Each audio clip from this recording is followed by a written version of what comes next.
لا يعني ما يزعجنيش، بالعكس انا شايف ان يعني تعتبر نسبه كويسه. انا بيزعجني ان نص الناخبين ما راحوش، ودي تعتبر اغلبيه صامته، وكنت متوقع ان يعني بصراحه ان بعد اللي حصل ده كله ان ما حدش يبقى عنده نوع من الكسل ده اللي حصل.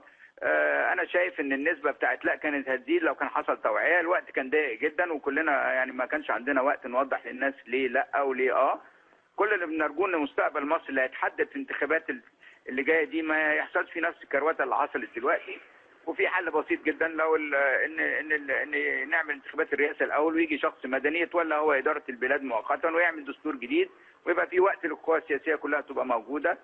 وعلى عكس اللي بيتقال كله، يعني انا ما قلتش ان احنا ضد الاخوان، انا ضد الاخوان في مبدا واحد فقط، وهو محاولتهم التفريق بين ابناء الامه الواحده وعدم المساواه. اذا تخلوا عن النقطه دي واعترفوا ان البشر كلهم ربنا خلقهم زي بعض وما فيش بين مسلم ومسيحي، فاهلا وسهلا يعني.